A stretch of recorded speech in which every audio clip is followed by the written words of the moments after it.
let's talk about random vectors. So this is going to be our tool for going from 2 random variables to n random variables. All right, so it's going to be really convenient for us to introduce a little bit of linear algebra to describe these objects.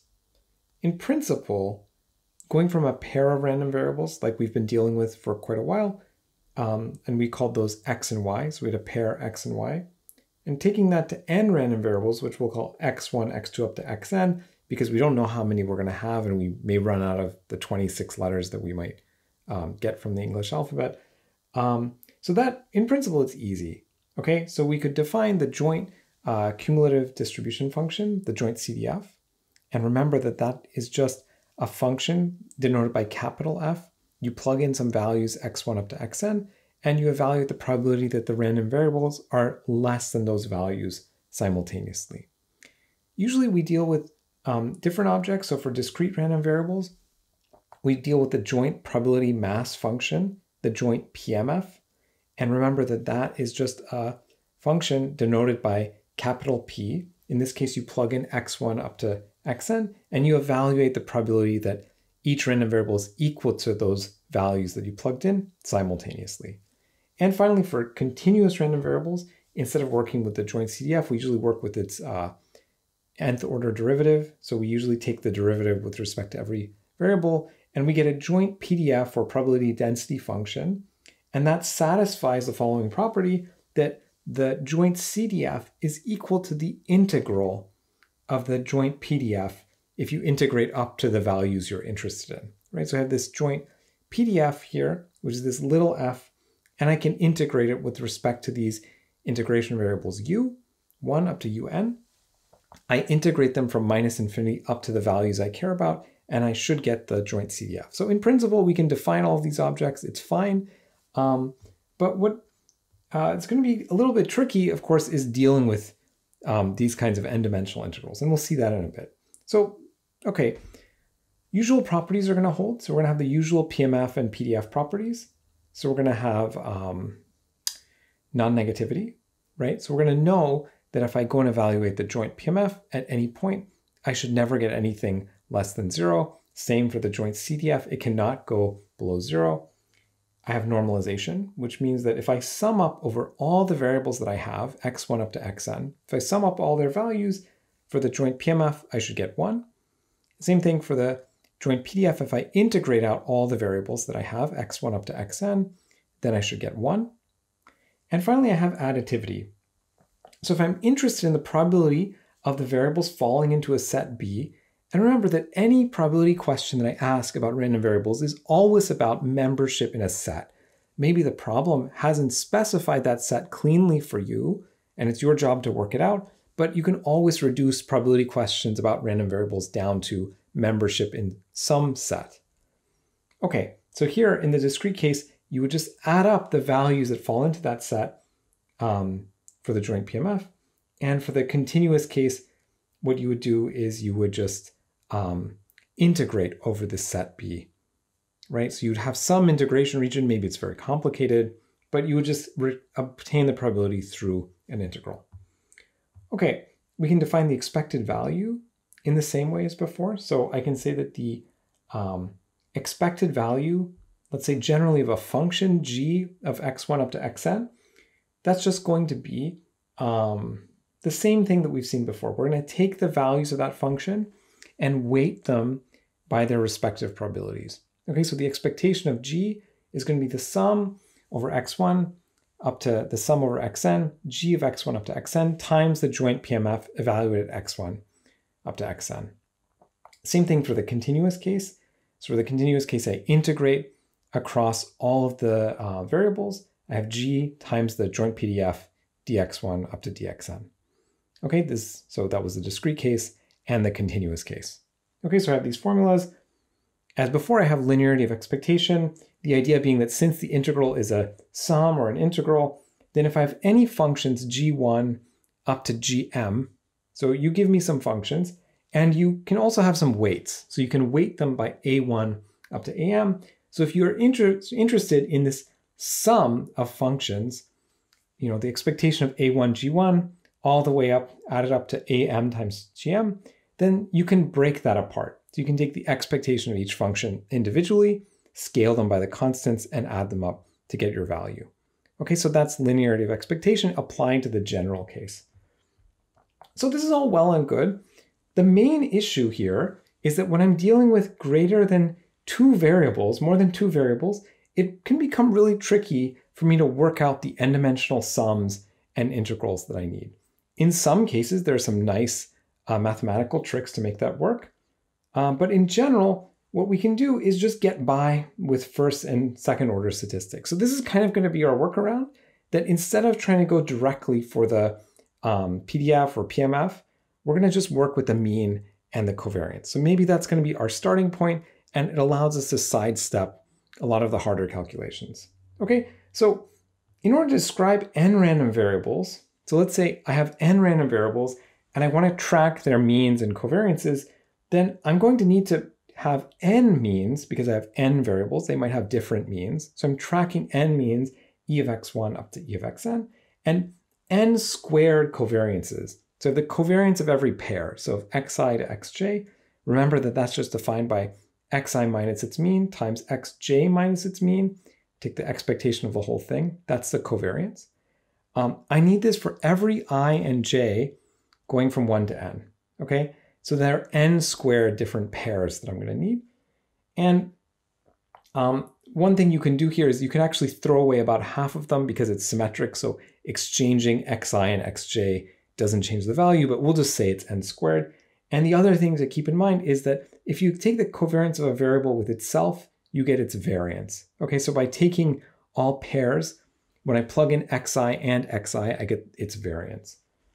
And these are actually just 1 and 2 dimensional calculations. Okay, so I don't really need to do the n-dimensional integrals. I can just do a bunch of 2-dimensional sums and integrals in order to get these values, and I don't have to go all the way up to the full complexity. And the other nice thing is it's relatively easy to estimate these quantities from data.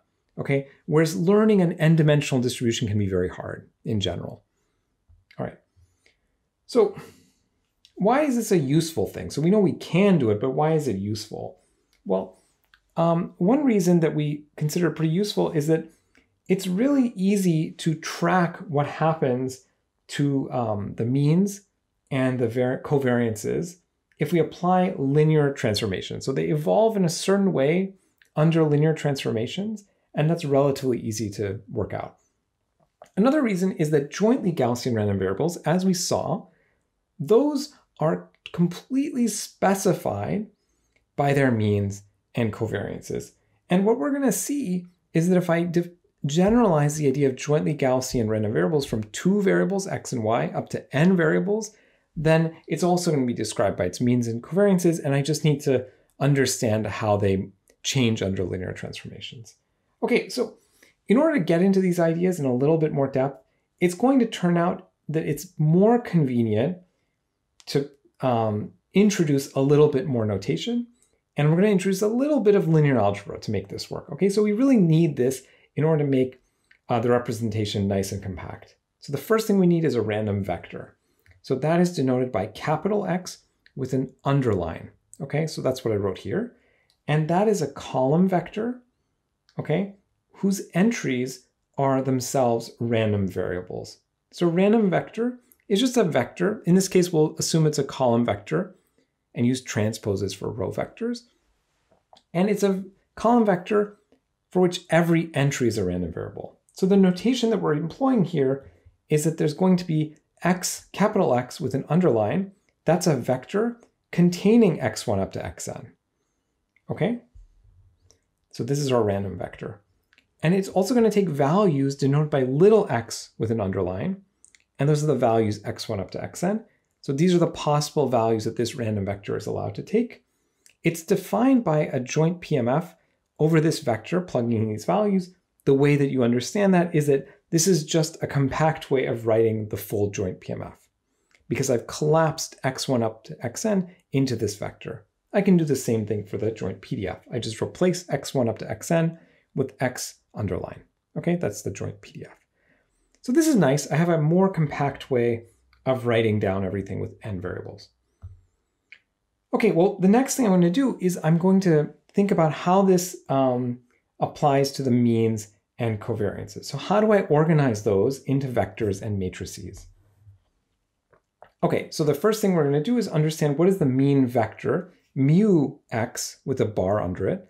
So actually there are two bars. There's a bar under mu because mu, the mean, is a vector and it's about a random vector x, which is what x bar is about. So that's the mean vector of a random vector x. So this is a column vector and its entries are the expected values of the corresponding entries of the random vector x. Okay, so let's write that out formally. So mu x is the expected value of x bar. And what this notation here means is that I write out a vector, and in every entry of that vector, I write the expected value of one of the variables. Okay, that's what it means. So to take the expectation of a vector, that's what I want to do. All I'm going to do is just go and apply the expectation entry by entry. Okay, so there's nothing complicated about it. I just take the expectation operator and I just move it inwards and just use it on every entry. I also have linearity of expectation. How do I write that for vectors and matrices? Well, if you give me a matrix, and the way I'm writing matrices here in these videos is with this slightly bolder pen, right? So this slightly thicker pen I'm using to denote matrices.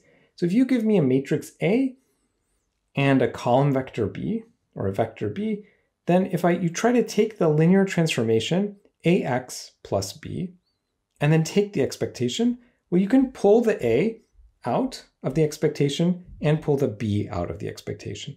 And this is exactly what we saw before, except before we were just multiplying by constant scalars, and now we're multiplying by constant matrices and adding vectors, but it's the same idea. So it's linearity of expectation. The covariance matrix, which we denote as sigma, so this is a capital sigma, and it's written in this bolder font of a random vector x. The way to think about this is a little bit more involved, is that I have to take the outer product of x vector minus its mean with itself, and I take the expectation of that. Okay, so let's try to unpack what this is about. This is the formal definition. The outer product means that I had a vector, and I took that vector times its own transpose. And here I then took the expectation of that outer product. Okay, so what does this outer product do? Well, if I open this up, I'm taking the expectation of the column vector x minus its mean. So let's do that entry by entry, x1 minus its mean, x2 minus its mean, up to xn minus its mean. So I have that column vector, and now I'm going to write its transpose. So the column vector is going to become a row vector. So I have x1 minus its mean, x2 minus its mean, all the way up to xn minus its mean. Okay? And I'm trying to take the expectation of this whole thing. That's what I'm doing. Well, when I do that, every entry here is going to get filled out and form a whole matrix, and I'm going to end up with a matrix that looks like this. Along the diagonal, I'm going to get the variances. So here in the first entry, I have variance of x1, then I get covariance x2 up of x1, covariance xn up to x1. So what I see is that the row of this matrix, so the row index is controlling this first entry of the covariance, and the column index is controlling the second entry. So I have x1, x2, variance of x2, covariance of xn, x2, going all the way up to covariance of x1, xn, covariance of x2, xn, and finally the variance of xn. Okay, so the thing to note here, and you have to kind of write it out for yourself if you really want to believe it, is that the ijth entry has the covariance xi, xj, and I just use the fact that the covariance of a variable with itself is the variance. Okay, so this is the covariance matrix. This is how I can write it out in its full form, and the compact form is this thing that I had at the top with just the expectation of the outer product. Okay, another formula that might be useful from time to time is this alternate covariance matrix equation. So I can write sigma of x as the outer product of the expectation of the vector. Or rather, sorry, I take the outer product of the vector and then take the expectation, and then I subtract the outer product of the mean vector. Okay, that's what I have here. So I take the outer product of the mean vector. It has a bunch of properties. We're not really going to need these right away, but it's useful just to see them, okay? So we'll use them more a bit later. So here's some properties. It's a symmetric matrix, meaning if you take its transpose, then you end up with the same matrix. So its transpose and itself are identical, and that's because the covariance doesn't care which order the indices are in. It's positive semi-definite. This is a matrix property. It means that if you take any vector A and then multiply the covariance matrix by that on both sides, you can't get negative numbers. It has all real non-negative eigenvalues, which is nice. And it has n distinct eigenvectors. And each of those eigenvectors is perpendicular to the others, meaning that if you take their inner product, you get 0. Okay? So it's a very nice special set of eigenvalues and eigenvectors. And we're going to see how these properties manifest themselves as we get into the later parts of the course. But for now, you can just kind of put all of this aside. Okay. So what happens to a covariance matrix after you take a linear transformation? And here I'm just going to call it an affine transformation. But this is kind of the same thing. So linear and affine really, in our language, we kind of use them interchangeably. Strictly speaking, linear, I should just be multiplying by something, like the matrix A. And affine means I'm also allowed to add a shift, like adding a constant vector B. But we should probably not worry too much about that lingo and just look at the equation. So let's say that X is a random vector, okay, and it has covariance matrix sigma. And let's say that Y is going to be a random vector, which is AX plus B, okay? So matrix A times vector X plus vector B. Then the covariance matrix of Y turns out to be sigma Y, which is A times the covariance matrix of X times A transpose. So if you remember, for variances, if I multiplied by A, then I got A squared times the variance. And this is the matrix version of A squared. Right, we're going to see why this is true, and we're going to use a little bit of linear algebra to do this. And this is the kind of math that if you take more advanced courses that use probability, you probably want to be more comfortable with, but we're not going to get too deep into this. Okay, but let's just see why this is true. Let's write the covariance matrix of Y. So that is the expectation of the outer product of Y minus its mean. Okay, and what I'm going to do is just take that and plug in the definition of Y everywhere. So Y is AX plus B, so I'm just substituting that in everywhere.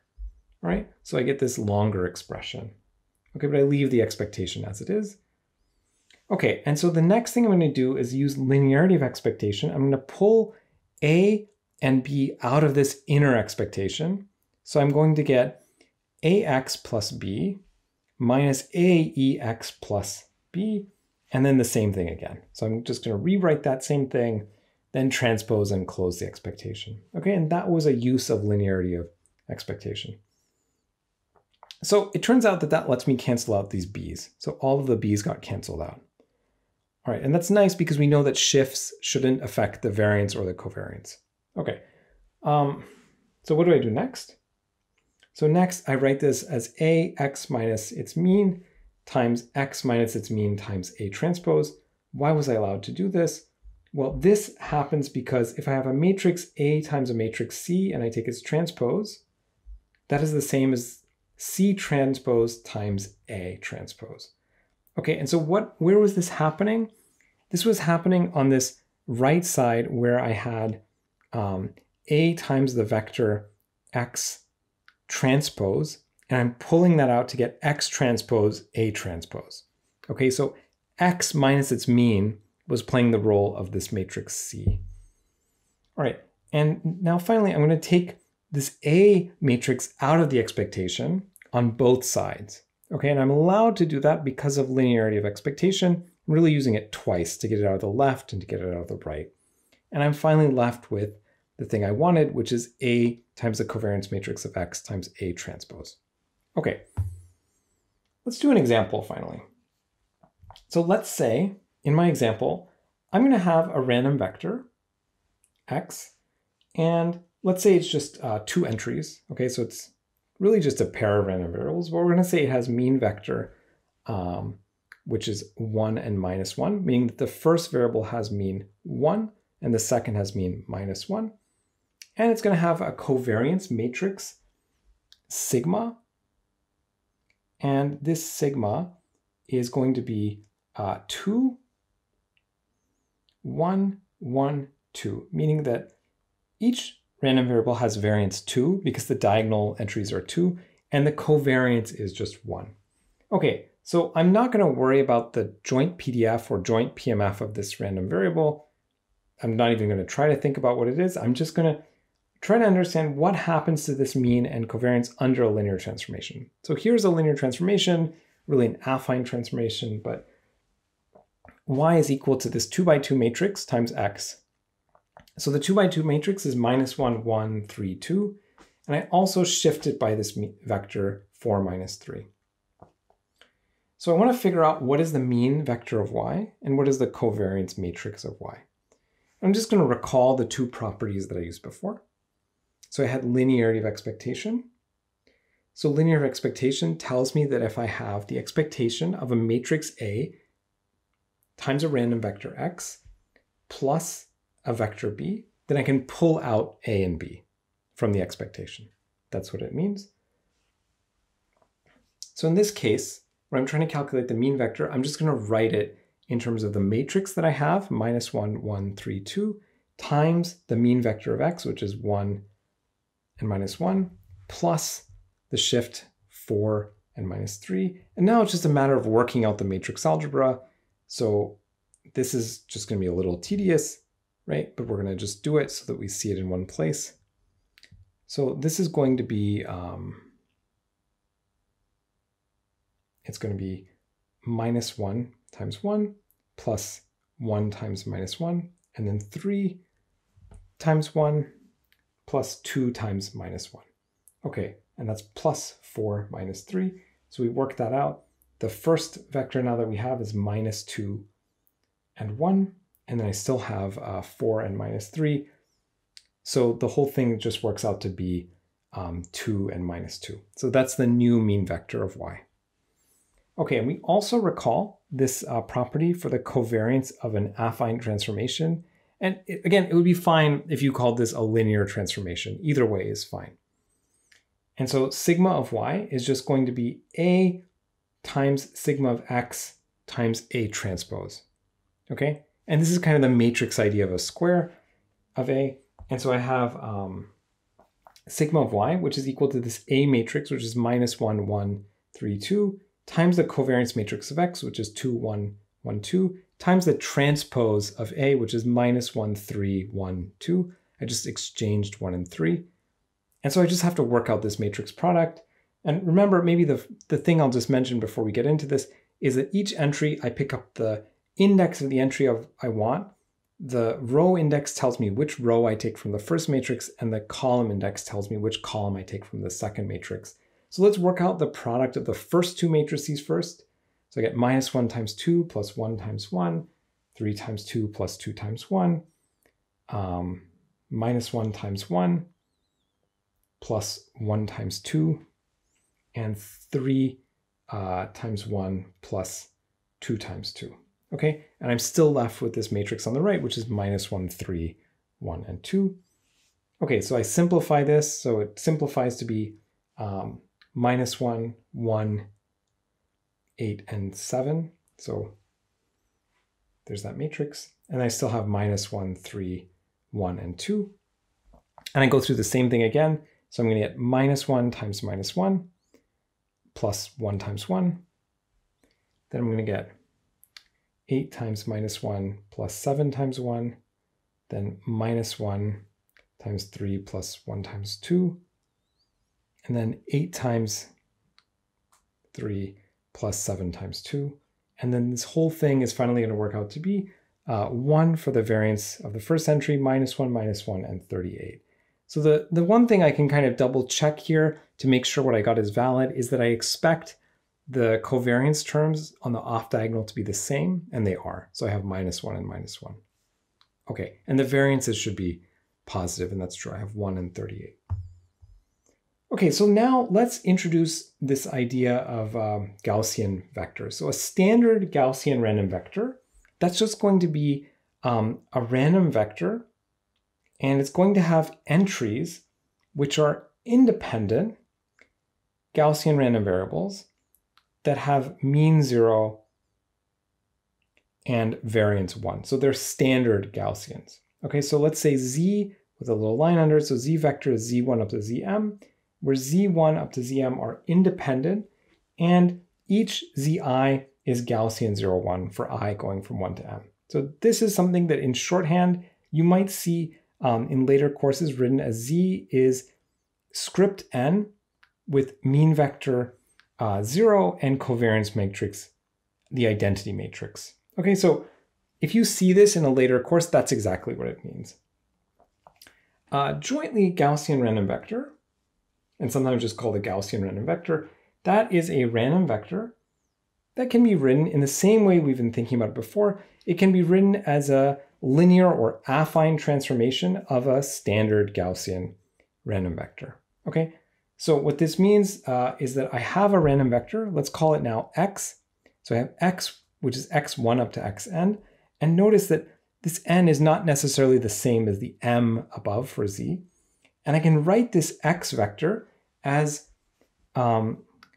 a times z vector plus b for some standard Gaussian random vector z, right? And some matrix A, right, which is n times m, so size n times m, and some vector b. Okay, so this is the same idea we had with jointly Gaussian pairs of random variables, but there I just had two functions, two linear functions of some underlying pair of standard Gaussian random variables, and here it just becomes a linear transformation of a vector. Okay, and this, as before, it's completely specified by its mean vector. In this case, it's mu of x, and as well as its covariance matrix, which we write as sigma of x. Okay, and that's, again, that's just a definition of the covariance matrix. Okay, so this is a really important family of random vectors. It shows up a lot in many contexts, and you might see other definitions for this from time to time. I'll just mention them quickly. All right, so it's equivalent to say that x is a jointly Gaussian random vector if for any choice of a vector, so if you give me a vector A, which is n-dimensional, and you take A transpose times x vector, you get a scalar Gaussian random variable. Now, it's important to note that this is not saying for some vector A, but for all vectors A. If I get to pick any vector I want, take A transpose times x, and I get a scalar Gaussian, so I get just a usual Gaussian random variable, then I know it's a jointly Gaussian random vector. That's an equivalent way of thinking about this. Another way of thinking about it is with the joint PDF. So first, assume that the covariance matrix is invertible. It doesn't have to be, but we have to assume that's true here. Then if I can write the joint PDF as f of x is equal to 1 over square root of 2 pi to the n determinant of the covariance matrix times the e to the minus 1/2 times x minus its mean vector transpose inverse of the covariance matrix times x minus its mean vector, then we say that it is, again, jointly Gaussian. The reason that we don't usually use this definition, this last one, is that you don't necessarily have that the covariance matrix is invertible. Okay, and so the shorthand for all of this, so any of these definitions, is that x is script n with its mean vector and covariance matrix. So that means that it has that distribution. And as before, linear or affine transformations of Gaussian random vectors are themselves Gaussian random vectors. Okay, so let's say you have x, which is Gaussian with mean vector x and covariance matrix sigma x, and you have y, which is b matrix times x plus c. Then y is jointly Gaussian or Gaussian vector with mean vector b times mu plus c, and then covariance matrix b times sigma x times b transpose. So just using those two ideas, linearity of expectation and covariance of an affine transform, to get me the mean vector and covariance matrix of y. Okay, so remember from before that jointly Gaussian random variables, so if I have two jointly Gaussian random variables x and y, then they're going to be independent if and only if they have covariance, which is 0. Okay, so that is usually not true for any kind of distribution, but for joint Gaussian, independence and covariance being 0 are the same idea. But usually that's not true. Okay, independence gives this, but covariance 0 doesn't give necessarily independence. Okay, so we can extend this idea. So we can say that similarly, the entries x1 up to xn of a jointly Gaussian random vector, that those are going to be independent if and only if the covariance is 0 for all pairs I not equal to j. Okay, so this is the same thing as saying that the covariance matrix itself is going to be a diagonal matrix. Okay, so if I look at the covariance matrix, what I should see is the variances themselves, but everything else, so all the other covariances should just be 0. Okay, so I should have a diagonal matrix. Okay, and another thing that you might see is that people might call x1 up to xn jointly Gaussian random variables. What does that mean? Well, it just means if you can group them into a random vector and it satisfies the definition of a jointly Gaussian random vector, then they're jointly Gaussian. That's all that it means. Okay, so let's just close out with an example of a Gaussian random vector. So let's say that I have x. Okay, so x is going to be a Gaussian random vector. And so what do we need to specify this? Remember, we just need to know its mean vector. Okay, in this case, we'll say its mean vector is mu x, which is 1, 0, and minus 1. And we also need to know its covariance matrix. So let's say that its covariance matrix is sigma x, which is this matrix, which is going to be 4, 0, 0, 0, 1, minus 1, 0, minus 1, 2. Okay, with all of this in mind, the thing that I can see is that this is a vector of dimension 3. So there will be 3 variables, x1, x2, up to xn. I'm never going to write those down explicitly, but I can just see that from the dimensions of the mean vector and covariance matrix.